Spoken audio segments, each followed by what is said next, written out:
My name is Claire Donovan. I'm 29, an architect in Chicago.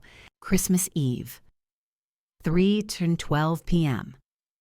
My phone buzzed while the snow tapped against the windshield of my parked car. A text from my brother Tyler glared back at me. "Don't embarrass the family tonight. Stop bragging about fake projects." I stared at the message until the letters blurred. In my lap was the leather folder I hadn't let out of my sight for 8 months. Inside were blueprints, contracts, approvals, documents that carried my name across steel and glass. They thought I was unemployed. They thought I was drifting. What they didn't know was that at midnight, the city of Chicago would light up the Aurora Tower, a $2.1 billion skyscraper with my signature etched into its foundation. I took a deep breath and stepped out of the car. The air was sharp, filled with church bells rehearsing for the midnight mass. The Donovan family gathered inside the cathedral banquet hall, the same place where every holiday dinner turned into a spectacle of comparison and humiliation. The doors swung open, releasing warmth and chatter. My heels clicked on the marble as I walked in. Eyes flicked toward me and just as quickly away. Tyler leaned against the bar in his fitted suit, a glass of whiskey in hand, grinning like he owned the place. My mother, in her sequined jacket, caught sight of me and gave a smile so brittle it might have cracked if held longer than 2 seconds. I moved past the coat check, past the Christmas tree dripping with ornaments, and into the hall where the tables gleamed with polished silver. Conversations dipped for a heartbeat when I entered. Then came the whispers. "She still doesn't have a job. She's almost 30, still sketching like a child." I kept my face neutral. No interruptions, no defenses, just observation. Years had taught me that silence was stronger than protest. I scanned each expression like reading blueprints. Smug, dismissive, entertained. None of them suspected what was coming when midnight struck.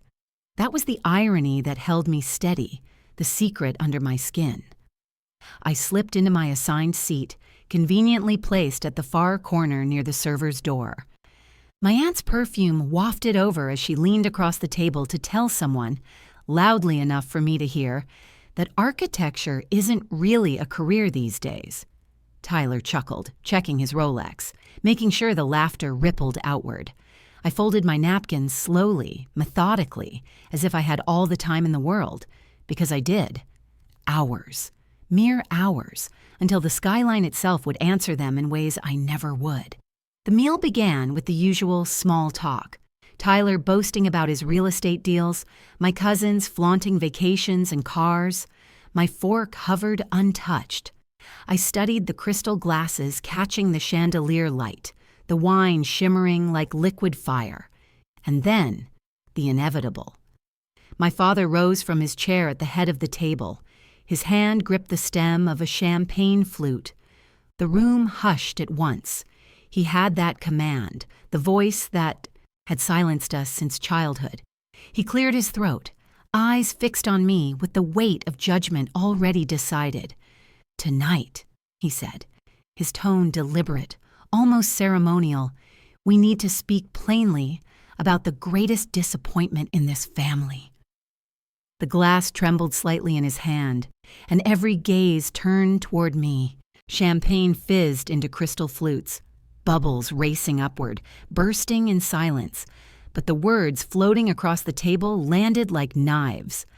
Tyler leaned back in his chair, chest puffed, voice carrying as if he were on stage. "Closed another deal last week, 7 figures, waterfront property. My firm's already eyeing me for regional director." His Rolex caught the chandelier light on cue, as though even his wrist was in on the performance. Laughter circled the table. My Aunt Karen dabbed her lips with a linen napkin, then turned her gaze on me. Architecture, Claire. Still scribbling lines and calling it a job? She gave the kind of smile that belonged in a courtroom, wide, rehearsed, meant to sting without looking cruel. Before I could answer, Jenna chimed in, her tone wrapped in sugar. 29 and still renting? No husband? Just drawing all day? That doesn't sound like success to me. She tilted her head, feigning innocence, but her eyes sparkled with triumph. I steadied my fork against the plate, tracing the edge of the porcelain like a blueprint line. My silence made them restless, and that restlessness bred invention. Jenna reached into her purse, unfolded a folded sheet, and laid it flat in the center of the table like a magician with her final card, a foreclosure notice. "Look familiar," she said, mock sympathy dripping. "Guess not all projects pay off, huh? Success looks different in the real world." The cousins laughed, a ripple that carried across the hall. I glanced at the paper. It wasn't mine, of course. I'd bought that lake house months earlier, but no one here knew. They didn't ask. They never asked. And now they laughed, assuming that was their pattern. "Claire, honey," my mother said suddenly, snapping her fingers at a passing waiter, "why don't you sit here near the kitchen doors? Easier for the staff to get through." She slid my chair back toward the edge, as if I were clutter, something to be moved aside. Heat rose under my skin, but I kept my face still. I didn't argue. I didn't defend. Because in a matter of hours, the Aurora Tower would blaze across the city skyline, my name written in light. They mocked the foreclosure while I owned the deed. They pushed me to the edge while I was building the center. The irony was almost too heavy to swallow, but I did, sip by sip, letting their cruelty wash over me like background noise. Across the table, Tyler raised his glass higher. "Let's be honest. Some of us are thriving. Others, not so much." His smirk widened as the family's laughter followed his cue.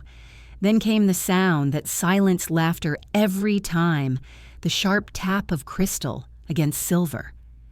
My father lifted his champagne glass, the weight of the room shifting instantly to his hand. "Enough chatter," he said, voice low but commanding. "It's time we face the truth. It's time we acknowledge the failure sitting right here at this table."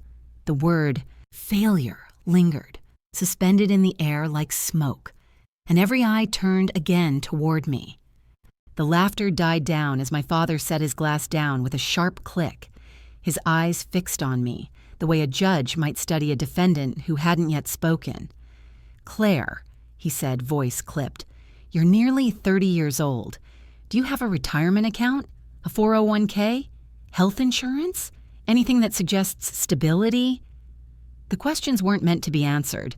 They were indictments wrapped as inquiries. I met his gaze without flinching. "I support myself." "Support?" Tyler snorted, leaning forward. "That's rich. Let me show you what supporting yourself looks like." He unlocked his phone with a flourish and slid it across the table. My outdated LinkedIn profile glowed on the screen, frozen in time from years ago when I was still freelancing. "See? No position, no updates, no career, just nothing." Karen leaned closer, pearls trembling against her neck as she smirked. 29 and still no assets. No ring on your finger. No proof of success. Sweetheart, that's not ambition. That's stalling. The chorus of judgment rose around me like courtroom whispers, rehearsed and unanimous. I pressed my palms against my lap, steady, though my heart hammered so hard it felt like the table itself should rattle. Tyler wasn't done. His hand darted suddenly to the leather satchel at my side. "What's this? More doodles?" Before I could stop him, he yanked out a rolled-up set of sketches, the latest renderings for the Aurora Tower's glass atrium. "Tyler, put those back," I said evenly, though my voice cut sharper than the knife resting by my plate. He laughed, loud and cruel, snapping the roll open and holding it high. "Ladies and gentlemen, the masterpiece of our family failure." Then, with deliberate slowness, he crushed the paper in his fists. The sound of graphite and vellum tearing filled my ears. He shoved the crumpled sketches into the nearest dish, the platter of roasted chicken, where grease seeped into the ink. Laughter erupted, clinking against silverware like breaking glass. My chest constricted, but I forced myself to sit still. I wouldn't give them the scene they craved. I wouldn't let fury replace control. Not tonight. Not when midnight was minutes away. The hall's stained glass windows caught my eye, their colors shifting as the night deepened. I tracked the second hand of my watch. Every tick brought me closer. Let them laugh. Let them gloat. Soon the city itself would answer. Across the table, my father's voice boomed again, final and cold. For 7 years, you've hidden behind excuses. Tonight proves it. You have nothing, and we will not pretend otherwise. The words hung in the air, heavy as the incense drifting from the chapel. Then, bong. The first strike of the bell. Midnight, the second strike. Light flared beyond the cathedral windows, green and gold flooding the panes. Gasps rippled through the guests as heads turned toward the sudden blaze on the horizon. The Aurora Tower had awakened, tearing through the Chicago skyline with fire and brilliance, and my name was written across it. The bells roared a 12th time, and with it the night itself split open. Through the stained glass, golden light bled into the banquet hall, so bright it drowned the chandeliers. Guests rose from their chairs instinctively, hands shielding eyes, murmurs colliding into a wave of confusion. Chairs scraped against polished floors as the crowd surged toward the cathedral windows. I stayed seated. Fork poised over my untouched plate. I didn't need to see it. I already knew what was unfolding beyond those walls, but they didn't, and that was the difference. Gasps filled the room as the entire skyline of Chicago seemed to ignite. At the center of it, climbing 103 stories into the winter air, was the Aurora Tower. Panels of glass shimmered emerald and gold in a choreographed cascade. Fireworks burst from its crown, raining sparks that painted the river below. And then came the reveal. A massive LED screen along the podium's facade glowing with white letters that could be read from blocks away. Architect Claire Donovan, $2.1 billion city contract. The crowd pressed their faces to the glass, breath fogging the panes. My father's champagne flute slipped in his hand, landing soundlessly on the carpet. Aunt Karen clutched her pearls, voice trembling. "That," she stuttered, "that can't—" But the proof didn't stop. Across the room, someone had turned up the flat screen mounted above the buffet. Local news anchors appeared, their voices urgent, celebratory. Live from downtown Chicago, we are witnessing the official lighting of the Aurora Tower, designed by architect Claire Donovan. At just 29, Donovan becomes the youngest in city history to secure and complete a contract of this scale. Federal officials confirm the project has now been fast-tracked for national infrastructure partnerships. The hall erupted in disbelief. Phones flew from pockets and purses. Names were Googled, photos compared, headlines read aloud in overlapping chaos. Through it all, I remained still, savoring the irony as it spread across their faces like frost. Only hours earlier, they laughed over a foreclosure notice. Now the skyline itself shouted my name. And then Karen. My aunt, the same woman who'd dismissed every choice I'd made since college, turned from the window with a dazzling smile plastered across her face. She crossed the room quickly, clutching my hand in both of hers. "We always believed in you, darling," she gushed, her nails biting into my skin as she squeezed too tightly. "Always. From the very beginning." I looked down at her painted fingers gripping mine, and for the first time that night, I allowed myself the faintest smile, not of gratitude, of recognition. This was the pivot. This was how fast loyalty shifted when the lights were bright enough. Behind her, Tyler stood frozen, color drained from his cheeks. His glass dangled loosely at his side, forgotten. And then my phone vibrated against the table. The sound was sharp, insistent, slicing through the noise of the hall. I turned it over. CNN. Requesting live interview tonight. The screen glowed in my hand as the bell tower echoed its final note. Phones lit up around the banquet hall, glowing brighter than the strings of lights wrapped around the cathedral's Christmas tree. A dozen screens buzzed at once. Alerts, emails, missed calls, headlines. It was as if the entire city had stormed into this room, demanding attention. My father's phone rang first. His voice shifted as he answered, low and urgent, almost deferential. "Yes, this is Donovan. Yes, she's my daughter." He turned slightly away, but I could still hear every word. "Of course. I'll connect you. We can discuss potential representation. Yes, this could be mutually beneficial." He hung up, his hand trembling as he slid the phone back into his pocket. For the first time in my life, he looked at me not with disappointment, but calculation. Around him, the rest of the family closed in, pressing closer like moths drawn to fire. Cousins clamored over one another. "Claire, give me the journalist's number." "Send me the press contact." "They'll want a family angle. Let me help tell it." Even my mother, usually quiet until the cutting remark was needed, leaned forward. "Sweetheart, don't forget to mention how we encouraged you. It'll look good." Very supportive. I let their frenzy swirl. I sat still, watching their hunger bloom where disdain had been only an hour earlier.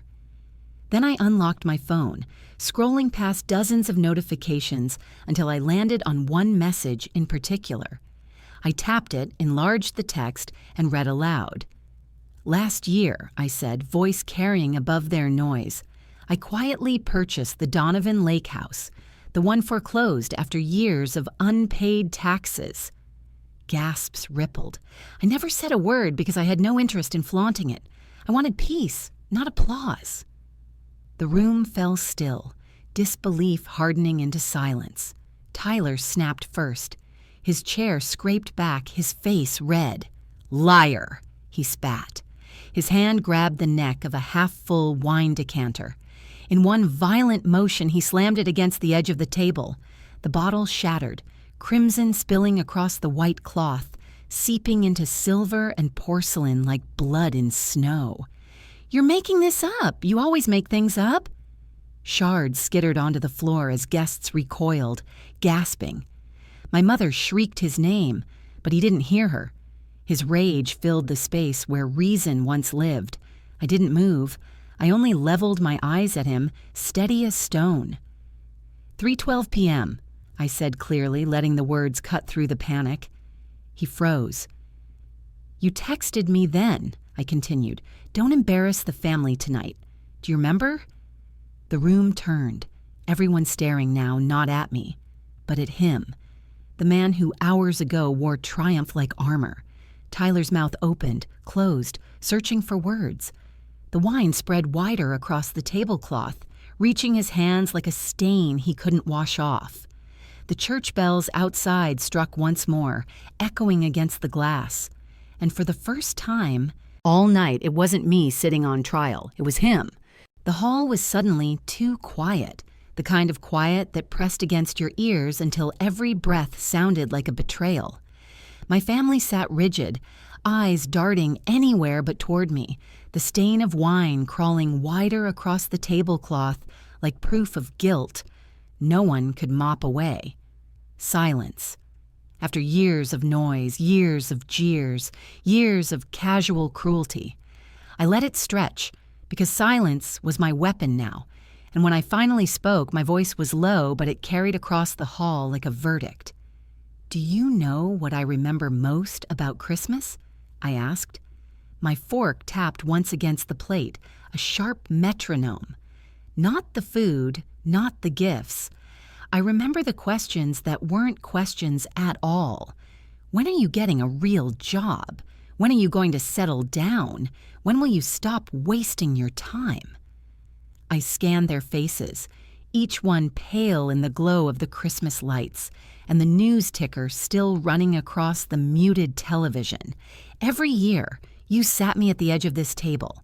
Every year, you laughed at my sketches, my choices, my silence. You decided who I was before I even opened my mouth.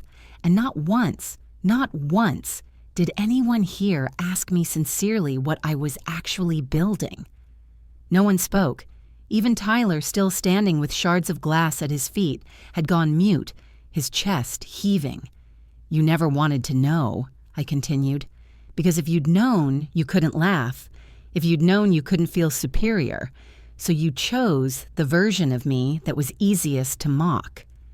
The chandelier above flickered, as if the building itself agreed.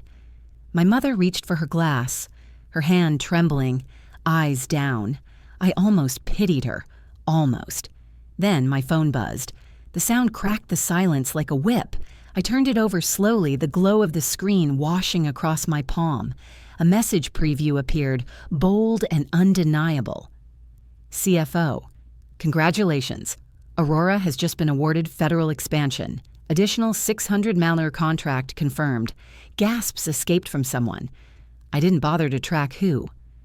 My eyes skimmed the text again, steady, while inside me, something settled. The win was larger than even I had anticipated, and it had landed right here, right now, in the middle of their staged intervention. I slipped the phone flat onto the table, screen still glowing. "That's today's update," I said calmly. "In case you thought the tower was the end, it isn't. It's only the beginning."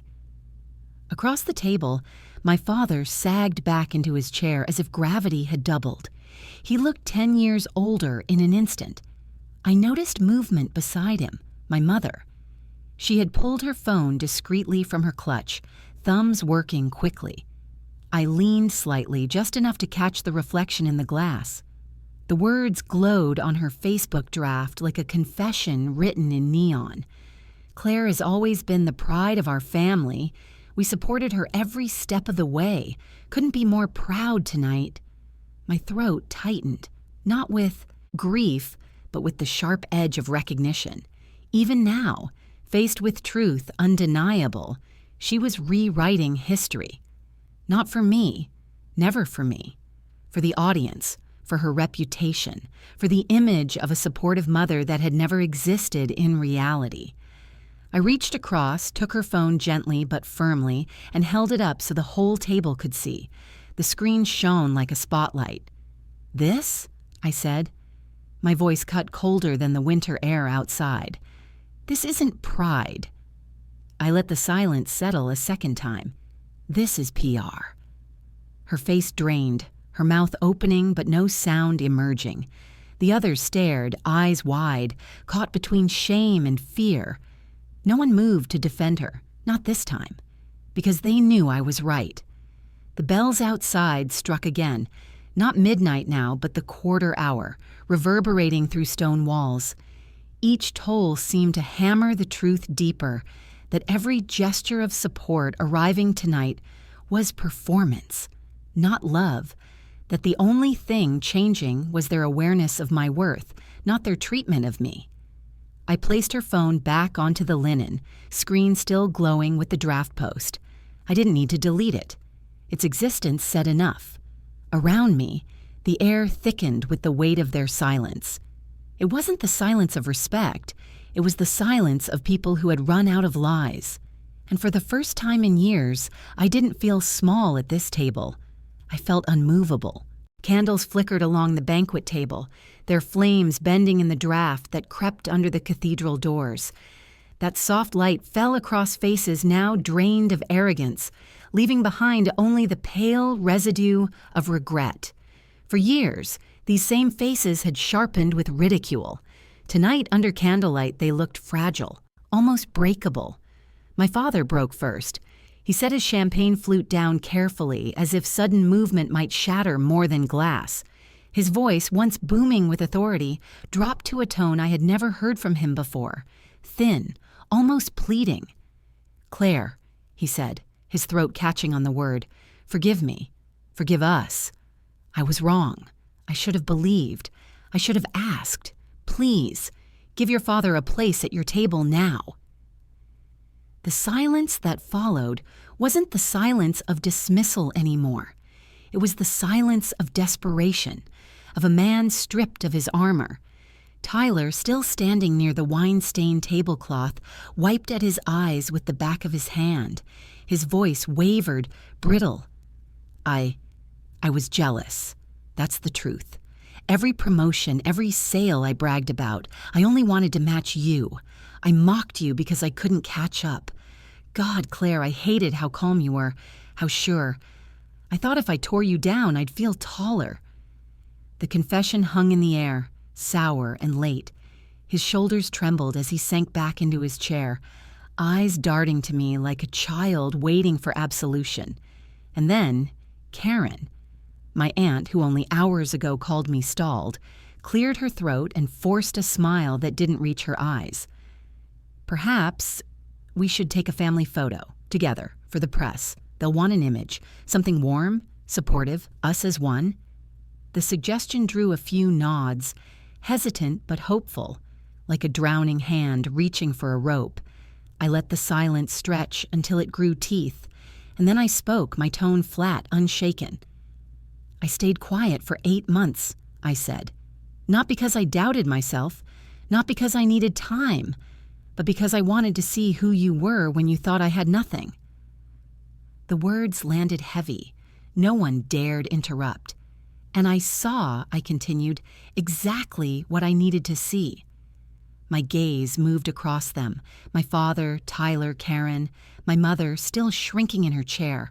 I saw disdain, dismissal, mockery dressed as concern. Year after year, that's who you are when you think there's no reward for kindness. No one spoke. Even the waitstaff had stilled, caught in the gravity of the moment. Tyler shifted suddenly, fumbling with his phone like a drowning man clutching driftwood.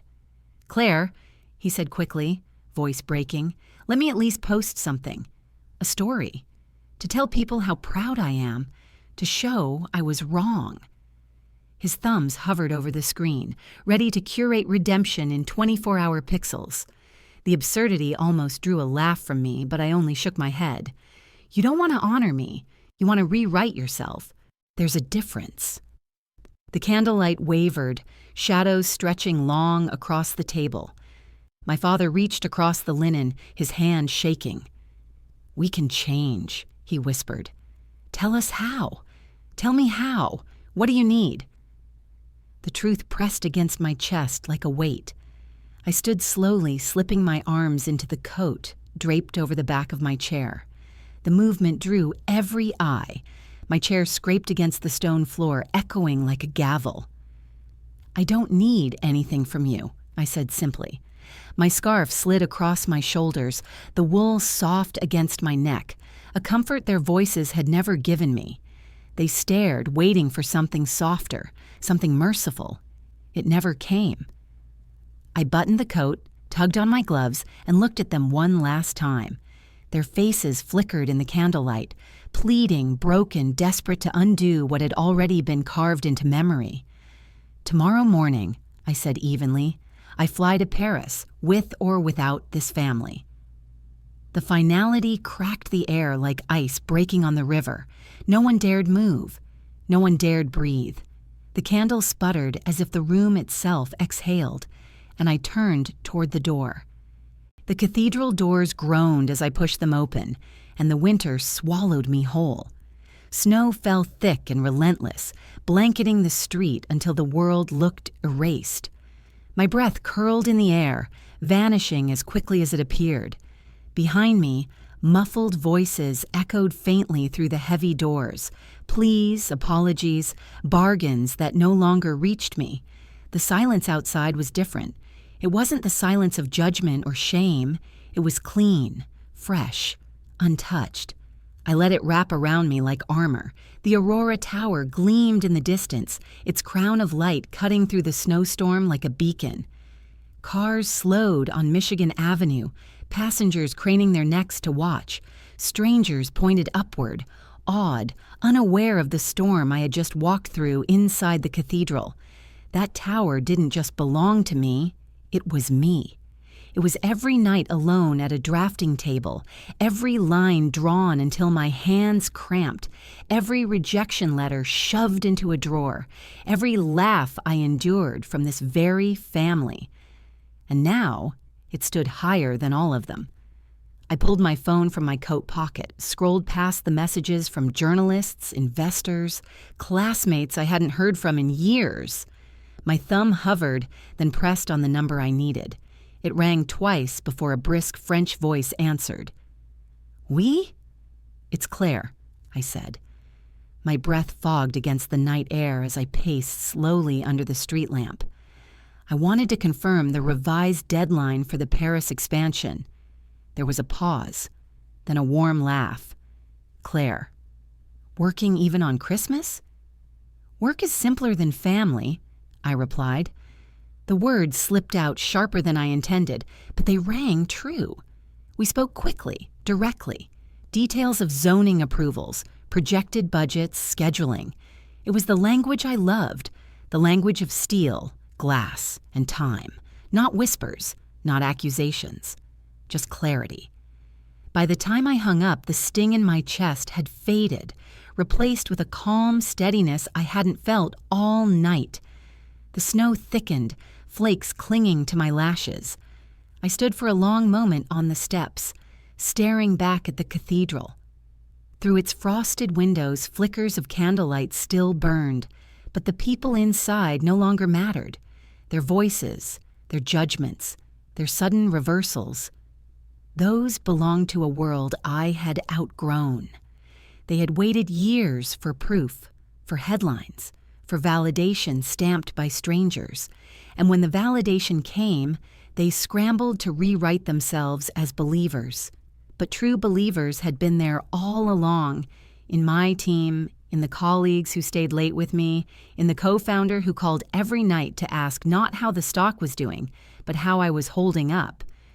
Real support doesn't need headlines. Real support doesn't wait for midnight bells. My mother's draft Facebook post floated back into my mind. Claire has always been the pride of our family. No, I thought, standing in the snow. I was never their pride. I was their secret shame, right up until the city lit my name in 20-foot letters. Tonight proved it. And proof, once revealed, cannot be undone.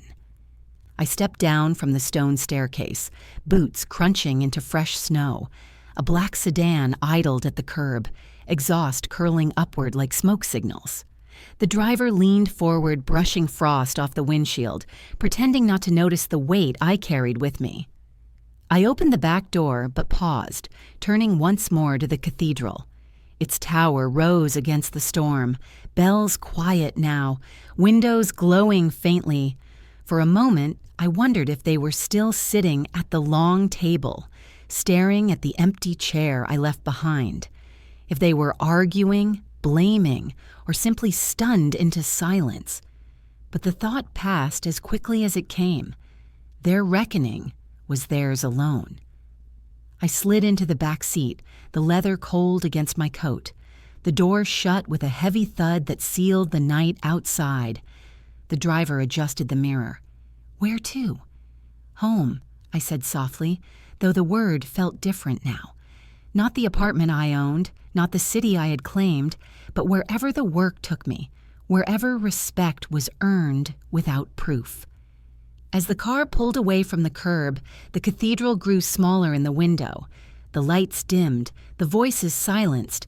Only the Aurora Tower remained, shining defiantly above the storm. My phone vibrated again, another unknown number. I almost silenced it, weary of the flood. But something made me glance at the screen. The country code was French. I answered. Claire speaking. On the other end, a voice introduced themselves, rapid, urgent, carrying the kind of tone that meant doors opening across oceans. The future was already calling. Snow streaked across the glass as the sedan turned onto Michigan Avenue, the tires hissing over slush. The cathedral disappeared completely behind me. Ahead, the city stretched endless, alive, full of towers yet to be drawn, and I let it take me. Because some chapters don't end with reconciliation. Some end with the road pulling you forward, headlights carving through a storm, and the quiet certainty that you no longer need their belief to know you were right all along. I leaned back, phone warm against my ear, snow falling heavy outside. Chicago blurred past, and somewhere in the distance a clock struck the quarter hour again. The family I left behind would spend years trying to rewrite tonight. But history already had its ink, and I was the one holding the pen. I'd love to know where this story is reaching across our planet. Leave a comment and don't forget to subscribe. Your support is what helps me keep creating better videos. Thank you for listening.